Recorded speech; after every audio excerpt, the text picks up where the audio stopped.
Yo, what's up, everybody? What's cracking, everyone? Thanks for watching another episode of Level Up with Gene and Jay. LUPWGJ in the building. We have a special guest on today, Josh Hedquist. Yeah, man. A lot of you might know him. You're kind of No one knows who I am. Don't even say it like that. A lot of you. Hey, to let you know a little bit about Josh, he was the founder of Joey's Meatballs. Yep. Founder of OG ZAZA. Founder of Salad Slayer. Yep. You were the executive chef at Copper Hen. Yep. Back in the day. Back in the day. You appeared on 2 Food Network shows or more. Yeah, I've done a few shows, a few different episodes. A big thing, you're on the board of directors for the Redemption Project. Yeah, something that's we want to huge. talk about. Yeah. So you stay busy. Oh, yeah. Hey, Josh is going to run for mayor of Minneapolis. Hey, big congrats, bro. I mean, you know what I'm saying? Like, that's what's up. We need some real people out there, man. Real people. Yeah. I agree. You're a COVID survivor. Yep. Something I'd like to talk about. There you go. You're an ex-knucklehead. Uh-huh. I hope you don't mind me saying that. Aren't we all, though? Yeah. 3-time convicted felon. Yep. Mm-hmm. You're a recovering addict, Yep. a recovering alcoholic. Yep. So there's a lot of good, and then there's some things, from the past. Uh-huh. And we're going to touch on all that. Yeah. And again, bro, thank you so much for not only being willing to be on our show, we're honored to have you here, but also being able to be open about your life, vulnerability, and all that's so important, especially when it comes to being real, especially when you're trying to run for mayor, you know what I mean? Like, that's huge. So, Yeah. Right. Yeah, so if we want to crack it off, Gene, what's your first question you got for our boy? I want to dip into Joey Meatballs. Yeah. How did that start?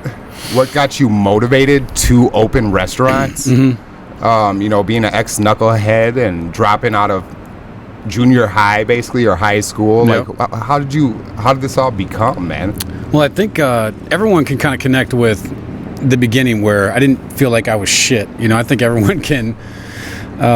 everyone's felt that at some point in time in their life. Mm-hmm. And I think I've always had kind of a chip on my shoulder where I wanted to show people that maybe they were wrong or I could prove them wrong. Everyone's always like, I had a teacher that said I wasn't going to amount to nothing. Yeah. Everyone's kind of got that story somewhere in their life. Right. Yeah, everyone's got that teacher, right? Yep. And so maybe I had more than the teacher. I had a lot of people that thought that way. And so I used that. That was fuel for the fire that was going to put me off and do my thing.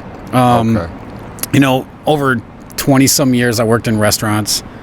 Eventually I got sick and tired of working for other people, and I always had an entrepreneurial spirit. I loved, selling drugs back in the day and being Hey, what'd you sell? just weed and cocaine. Yeah. Right. Yeah. I sold weed for a while, and then as soon as I sold cocaine, then someone rolled on me and it was game over. Yeah. That was back when they had brick weed too. Yes.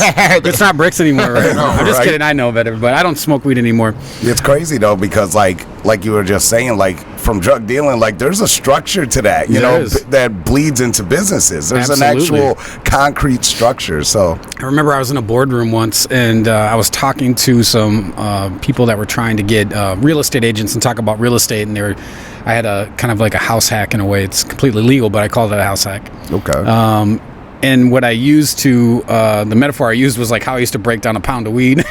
And they're all looking at me like, what is this guy? They didn't understand it because I was like, tapping the security button under the table like tap, I tap, tap. I would take a pound of weed and I'd break it into ace, and I was like meticulous like that. And that's how I turned a little bit of money into a lot of money. And because I was doing communal living where I would buy a single family home, but I would rent out bedrooms to people that had terrible credit, no credit, transitioning out of prison. Mm-hmm. I had kids coming out of foster care. And so it was affordable. There was no 12-month lease, and I wasn't checking credit. I would sit down and talk to them. And from my experience on the streets, I would, figure out if they were good people or not. Yeah.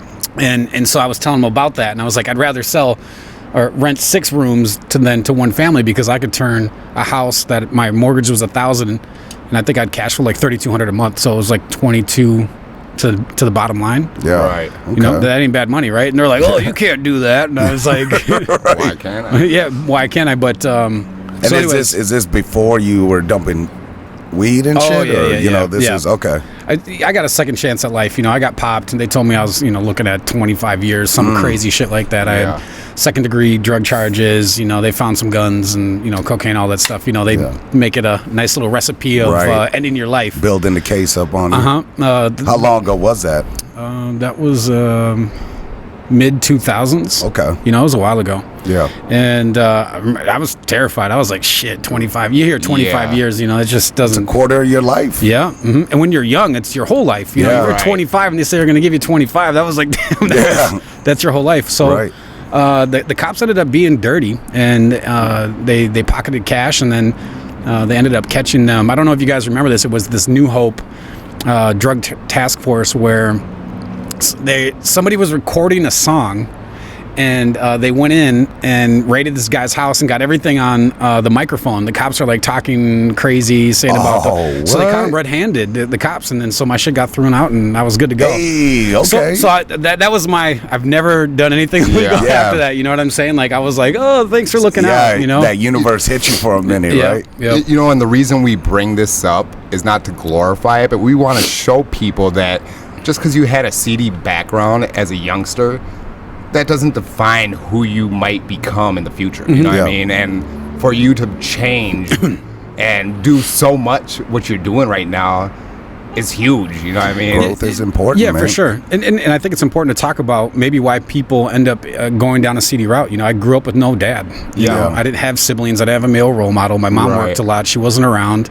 And I grew up listening to Master P, and that was some of the grimiest shit I've ever heard up to that point.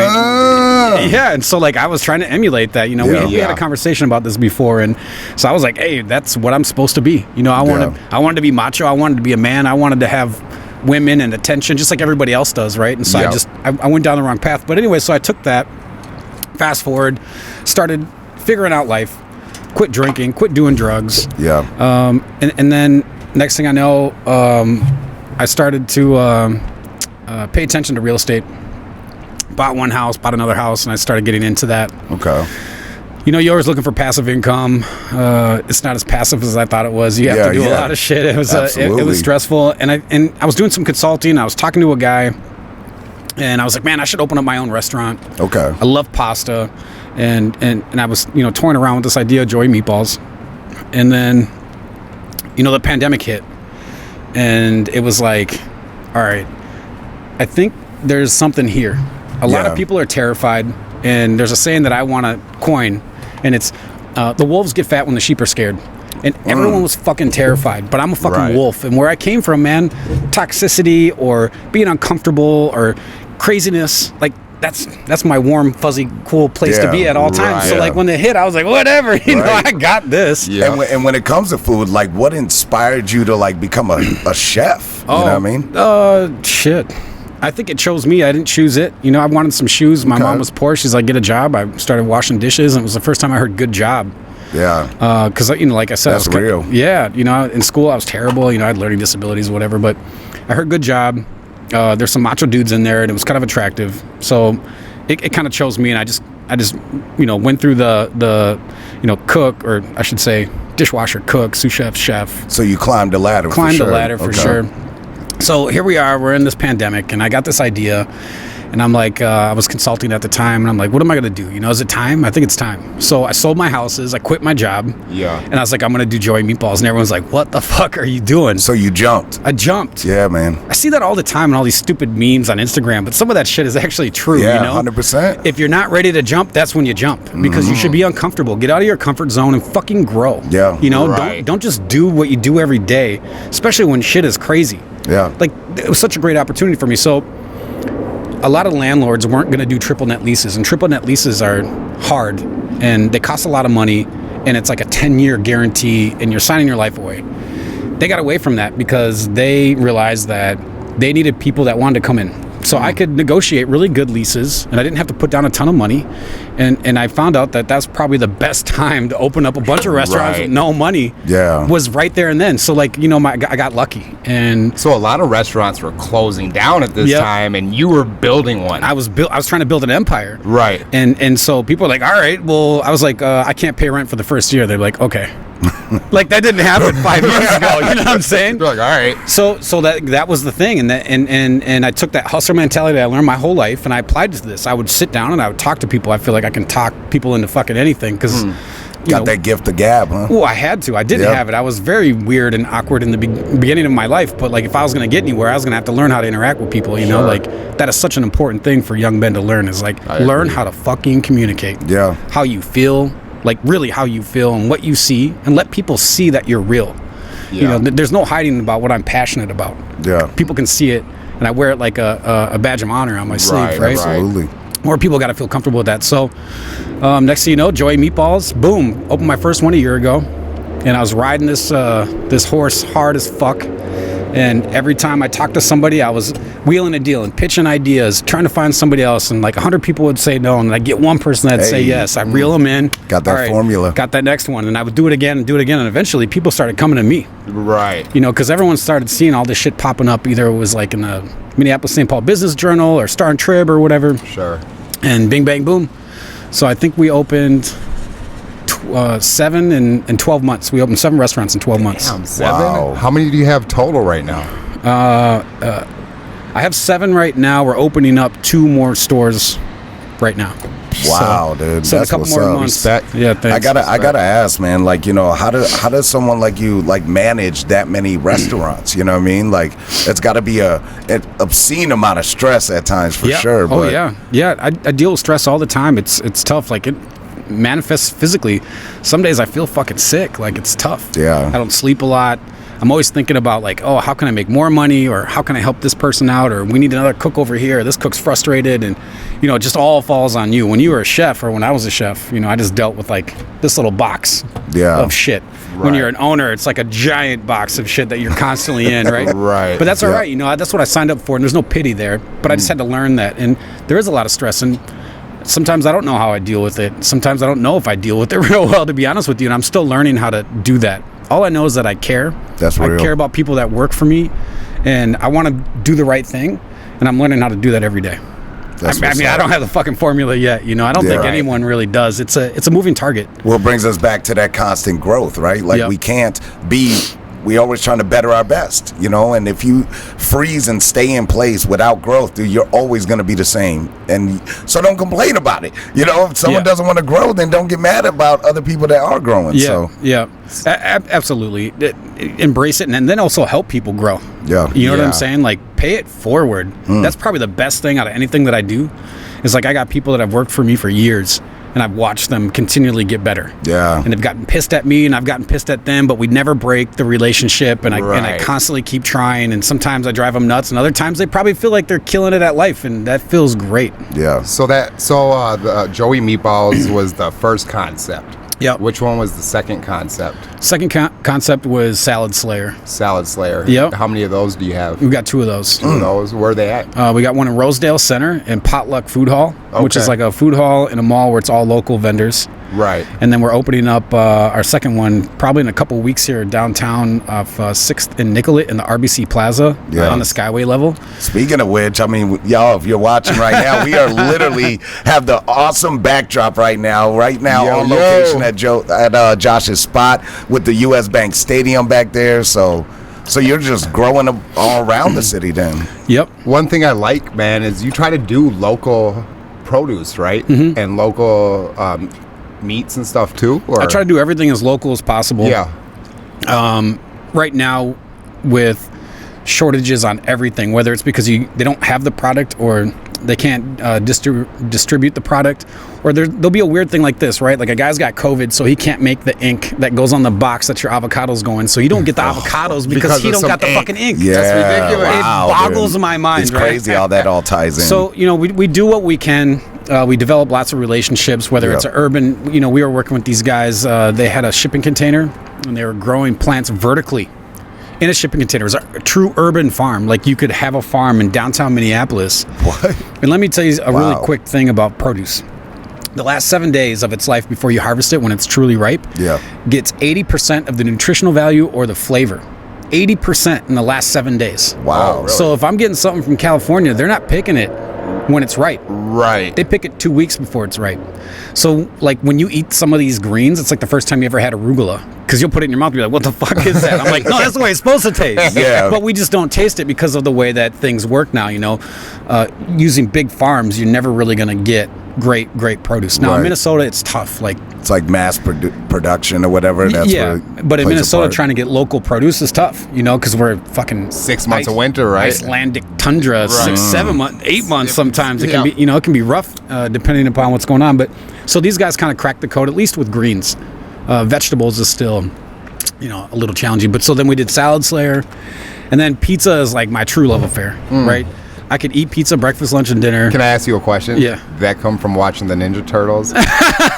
You know when they eat that pizza, man, it looks so... The cheese was stretching. That's you know, awesome. You know what I'm talking about? Yeah, Teenage Mutant Ninja Turtles, yeah. No, it wasn't from that. I think it was just because, you know, what was your favorite day at school?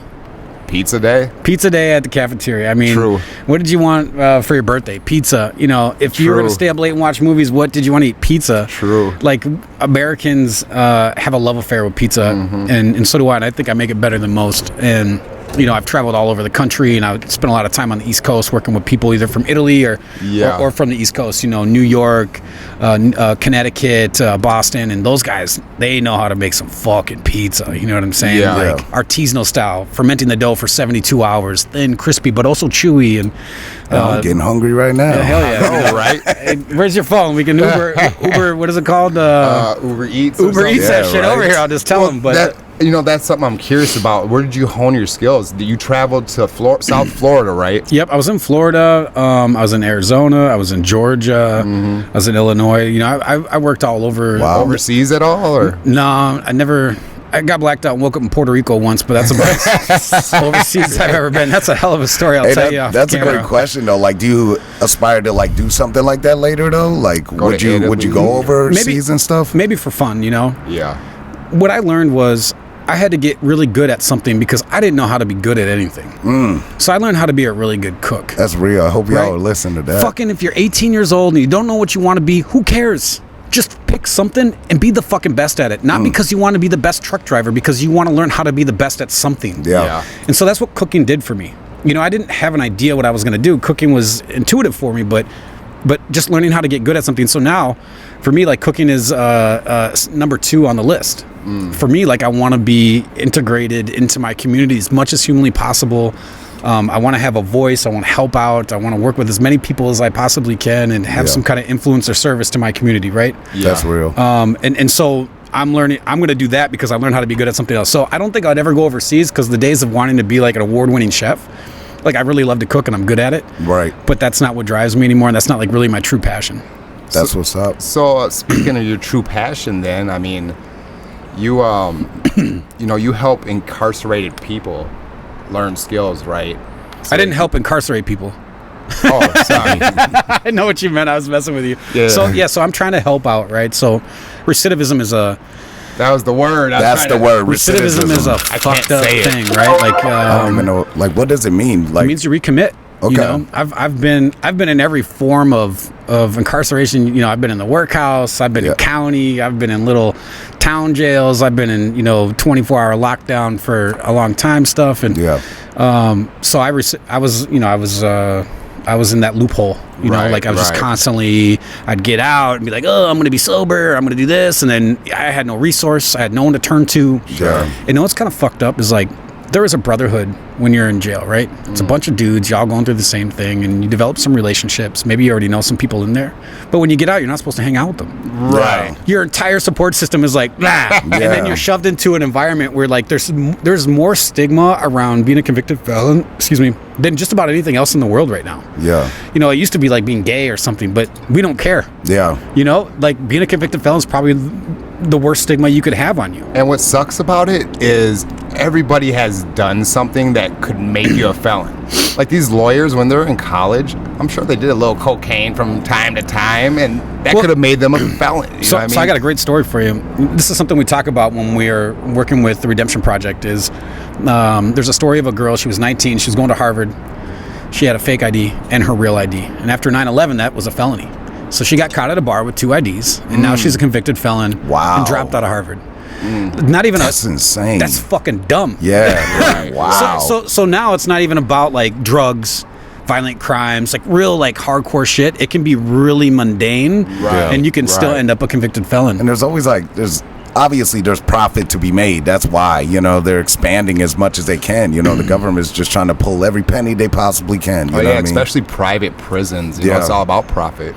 I mean, private prisons. So we've done a lot of research on this stuff, right? Like, we got a target on our back being the Redemption Project because it scares people. One, they don't know about it. Anything you don't know about, you're scared of, right? Just inherently as human beings, I think we're designed like that. But it's also, there's the stigma again that everyone in prisons, and most are men, they're scary dudes and they're coming for you and your kids. You know what I'm saying? Right. So like when you're gonna say, hey, we're gonna help all these guys reacclimate, you got to do your research and due diligence. So it costs about $46,000 to $53,000 a year to keep someone in prison. Wow. One person. Now, that's just in prison. Let's talk about how much more it takes going through the court system. Judges, courtroom, all that stuff. Let's tack on maybe another $5,000 or $7,000 there, right? And then when you get out, you have probation officers. It's a big number. So I would rather have them just have a job and pay taxes than pay all that stuff. So you're right, there is money to be made there. But I also think it's like, it fucks up our society when we know that we're busting our butt and we're paying a lot in taxes, and it's to keep some dude down because he sold a bag of weed. Right. Something broken in that no one's going to feel good about. And there's a frustration that maybe people can't put their finger on, but they know they're not comfortable with that, right? So we actually just got into every state and federal prison recently. So we're going to be able to have a program going on in every prison in Minnesota right now. The way it works is, we tell the prison, hey, we're coming here. We have a curriculum. We're going to teach you about values. We're going to teach you how to be a productive male in society. We're going to teach you about morals and like philosophy, which they used to do in schools back in the day, but not so much anymore. Not trying to throw shade on anything, but kind of an old school mentality, and I think it's kind of what's needed. And through the process of when we're working with them, they kind of share with us what they want to do with their life. So then we find local businesses that are like in that industry that will pair up with these guys. So not only are they an employer, they're also a mentor. Right. So you have this, now you know what I was saying, where like you're friends with someone in prison, you get out of prison, your support system's gone. Now we're going to have a support system for you. And these guys are killing it at what you already want to do. Yeah. Hang out with people that are doing what you want to be like, right? So we're doing that with them. But they're also showing a lot of their own hard work because they do it for a year while they're in prison. It's not like they just get to sign on a list and they're going to go get a job at a bank. Yeah. Like they got to show up and they actually really got to do it. Right. And it's not always a huge class. It could be 15 people or it could be 30 people. So far, we're at a 98% success rate. 90 what? 98% success rate. That's huge. That's congratulations. So usually it's 70% of people that get out recommit. So the recidivism rate is 70%. We've not only like matched that number, that we've gone above it. We're almost at perfect. So everyone that goes through our program, we've only had 2 people that have recommitted, and one of them's already back out and he's back on the right track. And I think that's spectacular. Yeah, I agree. Especially right now, everyone wants someone to like hire. There's a staffing shortage, and there's 15 million people. 15 million people in America that are convicted felons. 15 million. That's insane. That's so many, right? Wow. And I also think there's a little bit of there's some fucked up things going on that are even more into that, right? The population summary in Minnesota, do you know how many people are in Minnesota? How much? 5.5 million people. All right? Guess how many are white? Just take a wild guess. You never guess. 3 point some mil. 4.8 million. Oh my God. It's one of the whitest states. Jeez. Yep. And I think white. Black is around 360,000. Right? Just in the thousands. In the thousands. So if you look at the percentages of white to black in Minnesota, it's like 87 something to like 6 something. Okay. So we're already struggling, But if you go in the prison system, it's 50-50. Yeah. Wow. Yep. Now, if that doesn't like scream and speak to your soul about some stuff, that's real as hell, bro. Wow, that's crazy. But saying that, I don't want to just be like, oh, this is racist. Like, I don't want to put a big thing on it.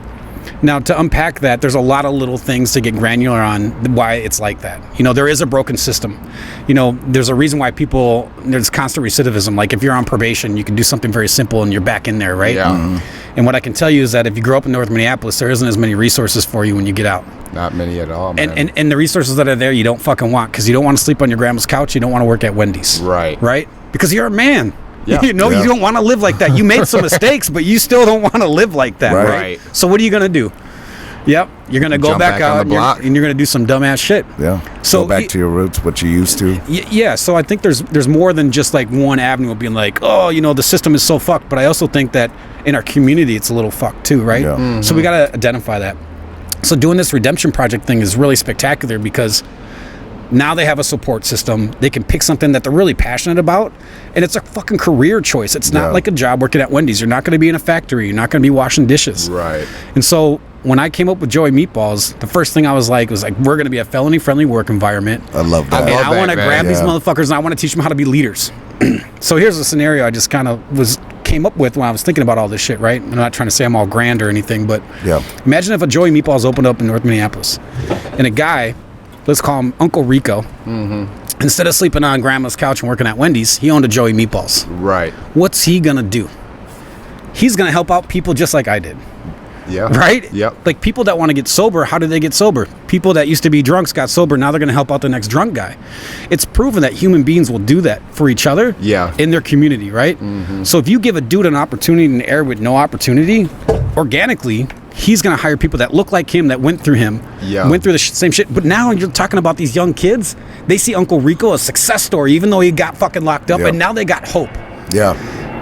Complicated things come down to simple ideas, and hope is a simple idea, but a lot of people don't have it.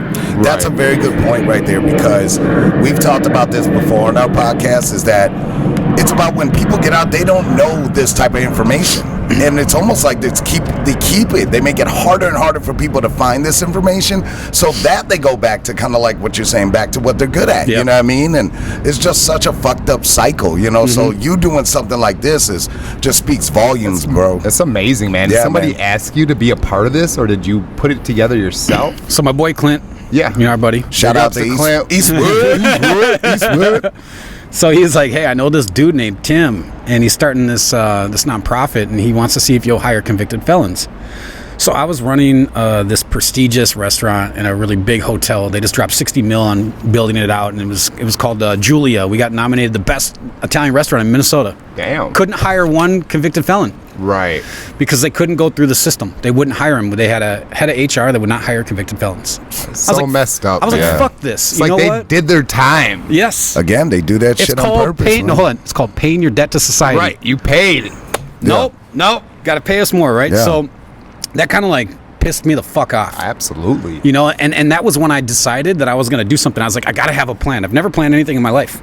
And I came up with a plan and executed. But now, this Tim guy, he talked to me. He's like, do you want to do this? I was like, yeah, tell me more. And and then all of a sudden they're like, hey, you want to be on the board? I was like, hell yeah. Hell yes. And so so then I was on the board of directors, and then I got nominated to be the chairman of the board of directors, and then I was unanimously elected to do it, and now I'm the chairman of the board, and I get to be the ambassador. Every time I go on Food Network, anytime I go anywhere, I'm not winning now. It's not about me winning shit. It's about this collective. It's about this movement and this mission, and letting people know that there are things that are changing because people don't think they are. They don't know where the resources are. Nope. So something I'm really good at is like blabbing my big fucking mouth. I can tell. Yeah.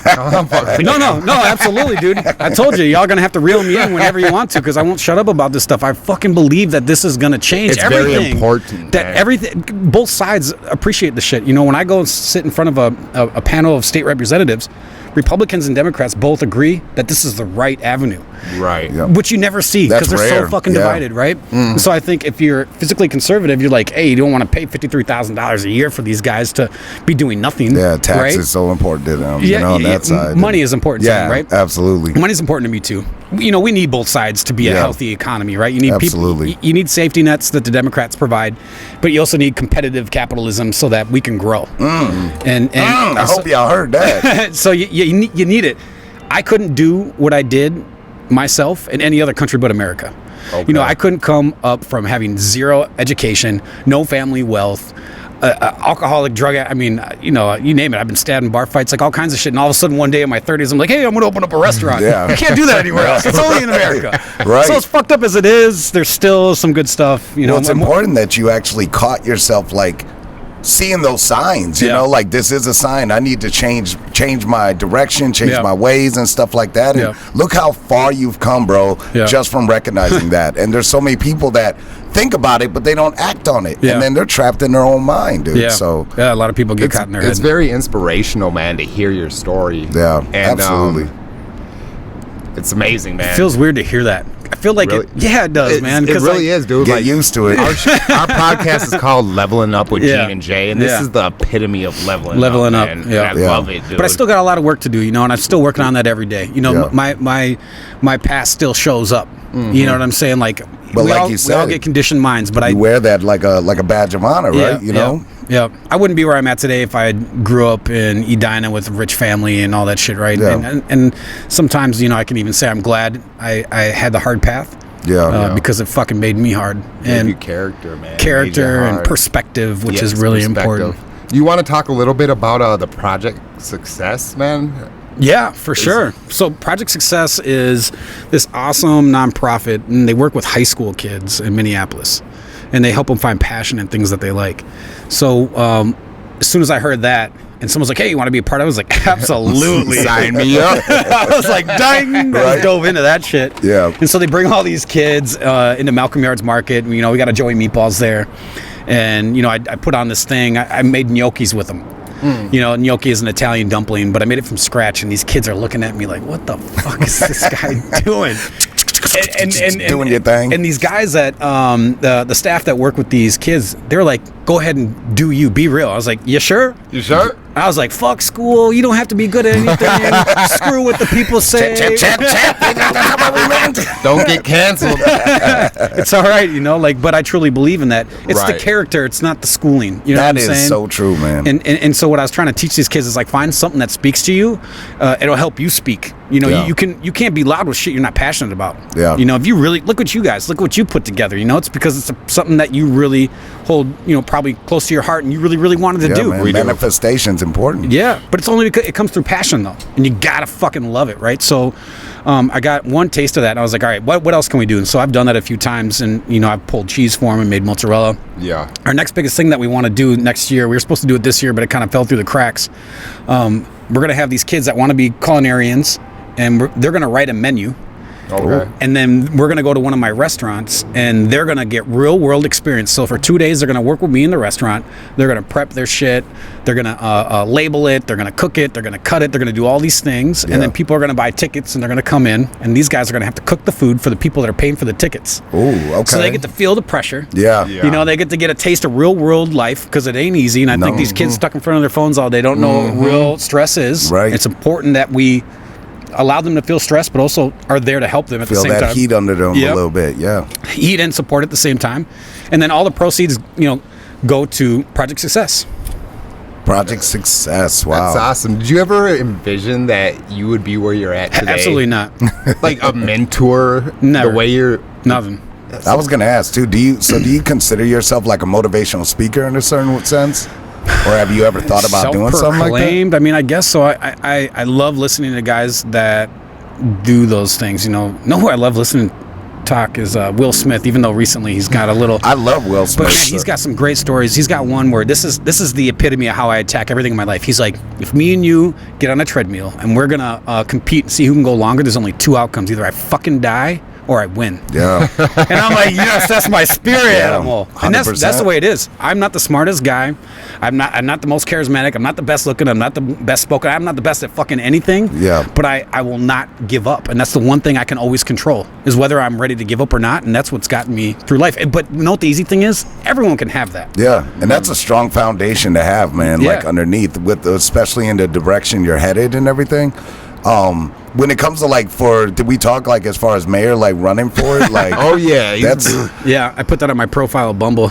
It doesn't work, no. People are just putting LOL and shit. so like when it comes to like, have you already looked into the steps of what it takes to kind of run for Congress or mayor like that? So I have some people in my group that are actual politicians. They're lobbyists, and I also know some local politicians that I talk to them about what it's like. I've met with ex-governors just so they can tell me how ugly it is behind the scenes of how the sausage gets stuffed.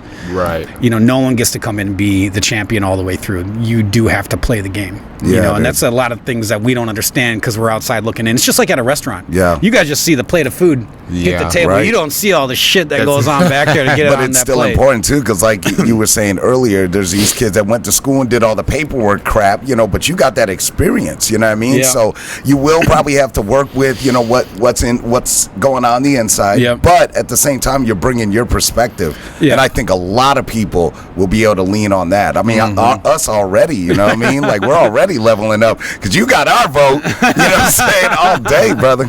That's great. I think that local politics needs to change where people that are like from that area, born and raised, real people that have experienced it. Like I was telling you guys, I've seen downtown Minneapolis change in the last 5 years. I've lived it. I live downtown. Yeah. I see the weird shit. I've experienced it myself. People stole my bike, you know, like I know what's going on around here. I see it on a daily basis. And I think that's important for people like that to be a service. Yeah. I'm not trying to come and be like, oh, I'm going to be control of everything. That's the wrong reason to be in politics. Sure, no. You want to be you want to be a service to your community, and you want to listen, and you want to hear what people are concerned about, and then you grab those ideas and then you help execute that shit. Yeah. It's not about me. Encourage people to be the best version of themselves, you know what I mean? But also just help. You got to listen to your community. They're going to tell you what's wrong. You just have to listen, and then you have to implement that shit, and you got to be strong. And see, I feel like I would tell everyone to shut the fuck up, and I'd be like, I don't care what you guys used to do. The people have spoken. Right. We're going this direction. Can we get two of your big ticket issues that you're going to promote once you start running? Yeah. So I think the biggest one is going to be this whole thing with cops and citizens, right? So, you know, I've had cavalier conversations about this with 1,000 people, and I've been frustrated with outcomes of things, just like everybody else. You know, watching someone get shot's never an easy thing to watch. Yeah. I think it's just accountability. What it boils down to. A lot of people are like, we need to restructure this, that, or the other. I was like, we got to get rid of the bad ones. It's never going to happen. Yeah. There's too many people. There's always going to be a bad one amongst the thing. Right. But there needs to be accountability.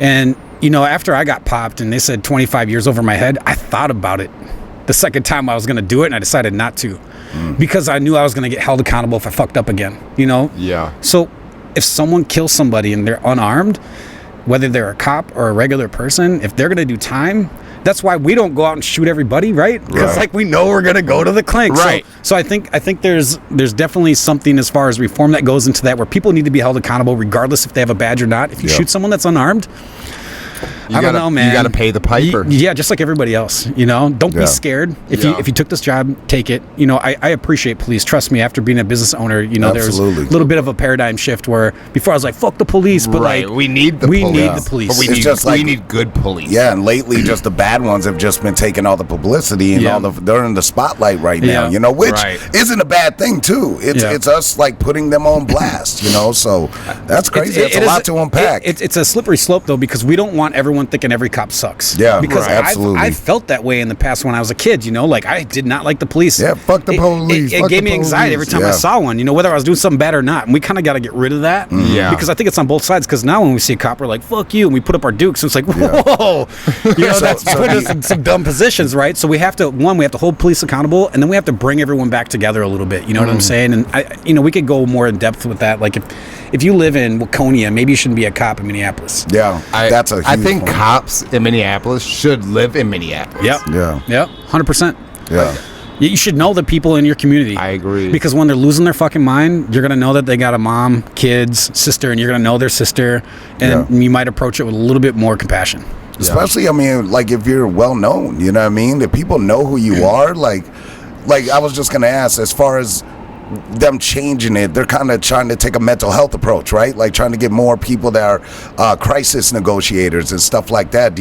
Are you agreeing on that side then? I think, you know, it's so tough when you're trying to hold people.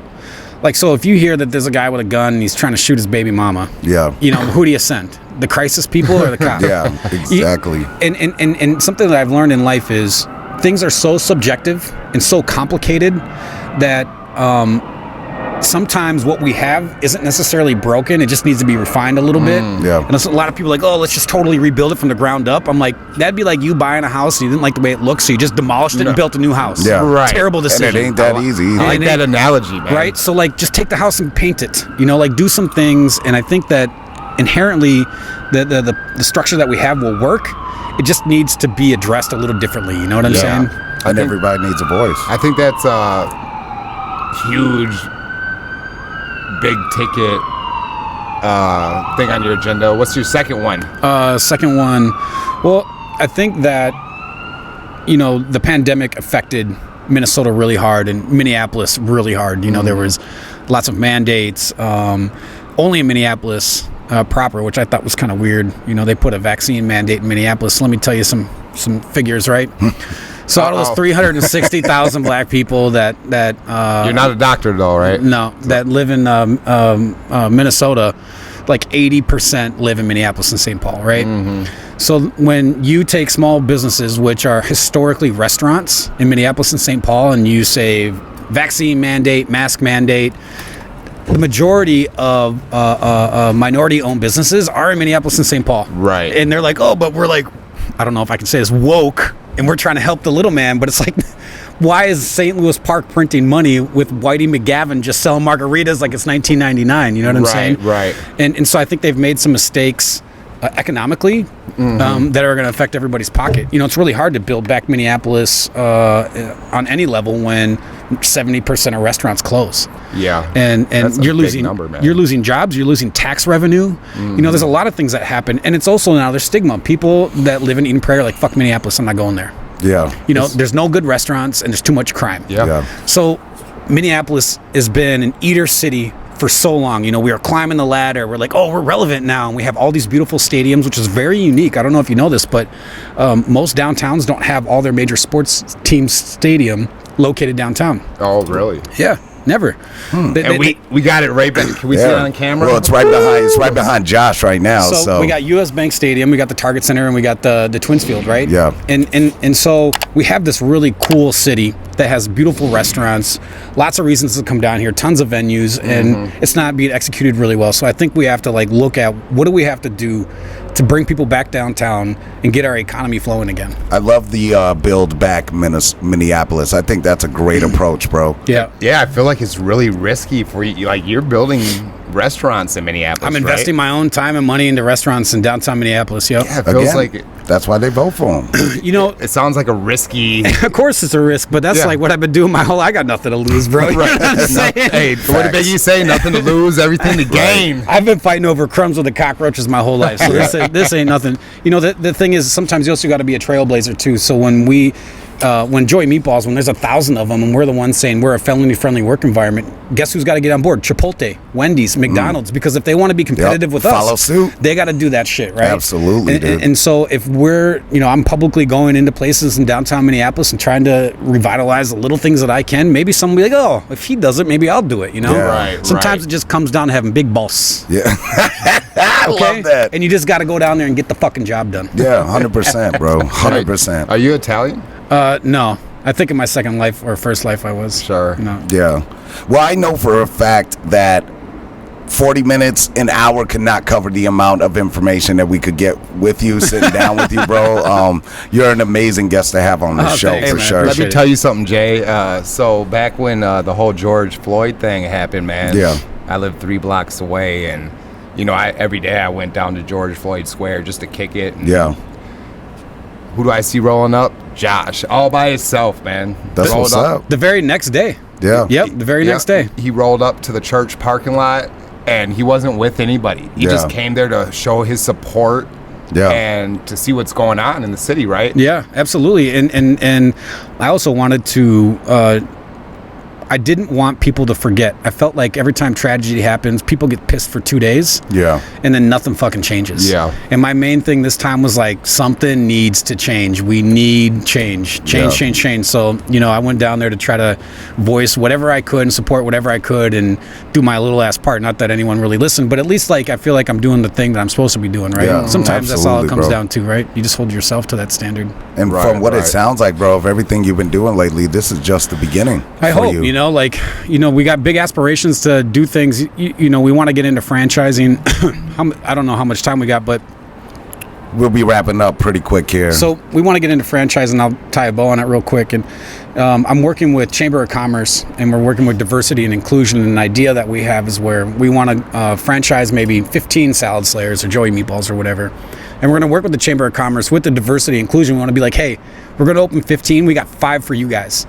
And I want you to find people in the community that have never had the opportunity, but you think are the right ones for the gig. Right. And maybe you'll put together some kind of lending, government lending, whatever, so you can get them a couple bucks so that they can put the money down and do this shit and get a little stake in the game, a little skin in the game. Yeah. And right now that's kind of where our aim is at, is to franchise, but also by like giving back. Like, it's cool to make money and give back at the same time. Yeah. You got to level up, right? Right. And so that's the future of everything that we're doing as a company, as a group, is franchise, distribute, try to make. I'm all about the equal opportunity. Yeah. You know, let everyone swing at the fucking pitch. That's a big thing right there, bro. You know, equality of outcome is another, discussion we can have. I don't know what one I really fall on. You know, I'd like to listen to what other people think, but equality of opportunity is like, that's America. Well, you hopping into politics is already you separating yourself from the rest, believing that everybody has a chance, everybody can change. There's room for growth, you know what I mean? I mean, I'm the product of that, right? I'm the lost examples. I'm the lost cause that people thought, I used to show up at parties and they'd be like, party's over, bro. Yeah. They didn't want me around, like I was nasty like that. Dude, I love the whole from convict to Congress, dude. Like, you know what I mean? Like, running with that. Sounds like a 666 Mafia song. Convict to Congress. Convict to Congress. Hey, one thing I did want to touch on, man, is, I was under the misconception that if you're a healthy young person, COVID's nutchin'. But from what I've heard is you almost died from COVID, and you're a healthy young individual. Yeah, I'm healthy. Yeah, I'm the guy that everyone told stories about, where they're like, I had this friend, he's like super healthy, he doesn't smoke, he doesn't drink, I run 5 miles a day, I don't have any underlying health, I run through brick walls, for a living, but it just showed that everyone was on the hit list, it didn't choose, you didn't have a choice based on the way you lived, I think. Yeah. Maybe you had a better chance. Maybe the percentages went down, but it could still get you. Right. So I was sick for a couple weeks, and it continued to get worse, and I ended up in the hospital for 6 days. Damn. And it fucked me up. I was on prednisone and steroids for probably almost 2 months. And I don't know if you've ever been on prednisone. Mm-mm. This stuff is tough, man. Really? It does a number on you. Yeah, it's like a steroid that suppresses your what is it called? Your immune system or something like that. Right. And it was a tough go at it, man. I was a believer after that. I didn't die. I thought I was gonna die. You literally thought you were gonna die? Yeah, I asked the doctors if I was gonna see my kids again. So I was at HCMC in the height of the first wave. Ooh, and like no one would come in your room all day, and you're in your room by yourself. You wouldn't see a nurse for 24 hours. Yeah. And you're laying there not knowing what's wrong with you. It's a spooky place to be, man. So since you thought you were gonna die, I'm sure you're not thinking about business and shit. What were you thinking about laying there? No, man? I was texting people. I was like, how am I gonna get out of here, how do man? I get this fucking pizza oven in this goddamn hallway? It's too big. Yeah. You can't stop. And I also think it helped me like process. Get your mind off the fact you thought you were gonna die. Mm-hmm. And even though it was really scary, I still had to like push. When I became a father, man. Talk about motivation. I don't know about you guys. Absolutely, bro. Holy shit. Absolutely. Like, I'm doing Changes it for them. everything. Yeah. I got to go on a show and I got to say, I got to look into a camera and be like, I hope I make you proud. And I was talking to my kids because I never had that. Yeah. And I can only imagine what that's going to do for these little rugrats. Yeah. And that's amazing, dude. I mean, we have to remain positive influences to not just our kids, but kids all around. You know what I mean? So I think that's amazing. That's our fucking job as men, dude. 100%. We got to step up and just like be solid, be in control, be a killer, but don't flex it. You know what I'm saying? It's not about what you get in life. It's about talking about what you give. You know what I mean? And you're right. Exactly what KG was speaking on. KG? Yep, KG Wilson. Oh, yeah. Yeah. We just had him just on our podcast, too. Solid dude. Yeah, man, he's an amazing guy. So on a fun note, we do have a few more minutes left, man. Let's talk about the Food Network, man. Yeah. What was that like? That was how crazy. did you get on there? And I had to take my shirt off. what? This casting director. Were you swole? Yeah, I was in really good shape. I am swole. No, so like this casting director reached out to me, and this is years ago. And they're like, hey, you want to do this show? I was like, yeah, absolutely. And she's like, do you have a picture or something?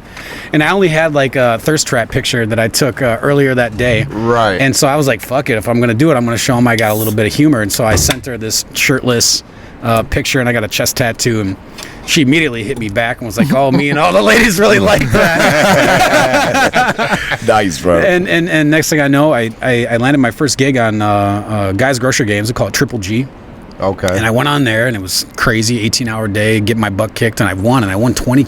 Damn, that was the first time I ever felt like a winner in my life. I was 38 years old. And right. It was the first time I ever felt like a fucking winner. That shit changed my life. Dude, that universe has been leaning on you. I owe this dude, Guy Fieri, and that's a whole nother show. I could talk about him for an hour. Like, that guy is so fucking amazing. They gave me a platform that, like, changed. Right. So once you feel like a winner, know what you want to do? Now you want to help other people. Yeah. When you're fucking losing, you can't help other people. Yes. When you feel like you're losing, you're just still, you're treading water. Right. I felt like a winner, changed my life. But I guess I did something right. They invited me to come back. I got to do a show with Giada De Laurentiis, and that was Food Network's Ultimate Thanksgiving Challenge. That was 3 episodes. That was a whole month show, and that was a big one for me. So I ended up doing, in that 1 year, I did 3 shows, 5 episodes.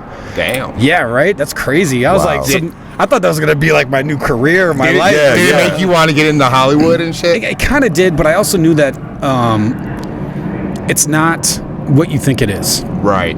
You know, like I think my frustration was I knew I was the best cook on the show every time, and I'm not saying that to be cocky, I just fucking was. And it doesn't mean I was going to win all the time, and I don't, I don't always like theatrics. Yeah. But I do really enjoy it, and I do love the platform. And now when I get to go on there, because there might be things popping off in the future, wink, wink, and it's bringing now awareness of things that I'm doing in my life, much more than just trying to win some money or a competition. Sure. And now that's what it is. Yeah. So Jay, we got probably a few minutes left. Do you think we should talk about addiction, man? Well. Yeah, I mean, that is true. We would like to cover that, but I think that might be something we might have to do another episode with you, bro. Because again, sure. I mean, you're so influential and you got so much to talk about, bro. And we don't want to try to rush through that, considering the fact that we are reaching our hour limit and everything. But what I do want to say for sure is, like, for anyone that's kind of trying to get at you, do you have, like, what are your socials for both food, and do you have a political social presence yet? Or? No, my political presence is still in development. Gotcha. It's an idea, and it's what I want to do in my future. I don't have it necessarily lined out when I'm going to be running or how that looks, but I know that is a big part of like what drives me. But as far as like social media, Chef Hedquist at Instagram. Gotcha. They can reach out, and that's Chef CHEF Hedquist HEDQUIST.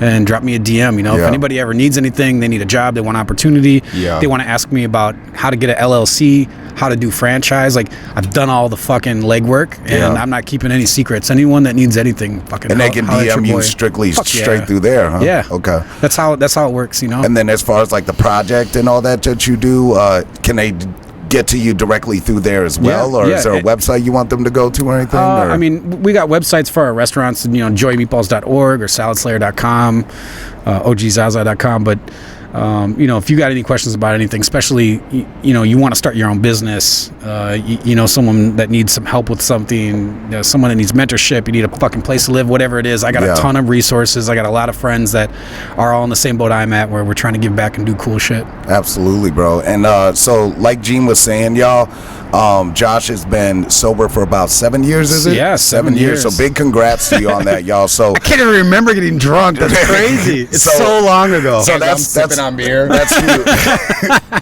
So that's huge, y'all. That's something that we definitely want to cover, because we do have an addiction episode that we want to do, and we'd be honored to have you on our show to kind of talk about that. It's the secret to my success personally. Absolutely. I couldn't do anything. I was, too busy getting in fucking bar fights on a weekly basis. I would not be where I'm at. Yeah. Again, if you're losing, you can't help other people win. Mm-hmm. So I had to do something to be a real fucking man and quit being a little punk and quit asking help from other people and start giving help to other people. And the only way I could do that is by getting sober. Dude, I love that in you, man. Yeah, man. That's beautiful, bro. And well, again, we want to thank you, man, so much. Thank you. This is great. Taking the time to be on the show. No, this is great, dude. You did amazing, bro. You did. And like we said, I mean, there's just, so much to talk about in so little time. You know what I mean? But I love the fact that you're willing to come back on the show and everything. For sure, especially about addiction. I got a lot of experience. I've been through it. I got sober twice in my life. I got a lot of stories and a lot of advice and a lot of resources and directions I can help people, because that's what it is. Once you find the way out, now you got to show other people the door. It's like I feel like it's my job. Absolutely. You know what I'm saying? Well, thank you, man. And again, y'all, if you need any info, please holla at your boy Josh. DM on his Instagram, as well as his you have like Joey's Meatballs, Joey Meatballs, and Salad Slayer on Instagram ZAZA, as well too. And like always, y'all, like, share, provide us with all that help on this wonderful video, comment, all that good stuff. You know what I mean? Yes. This is the epitome of leveling up, man. Absolutely. And thank you so much, Josh. Yeah, bro. I got these short arms. So y'all, thank you again for leveling up with Gina J, and look forward to our next episode when we have him on for addiction. So thank y'all very much, and y'all have a wonderful rest of your day. Holla at your boy. Peace.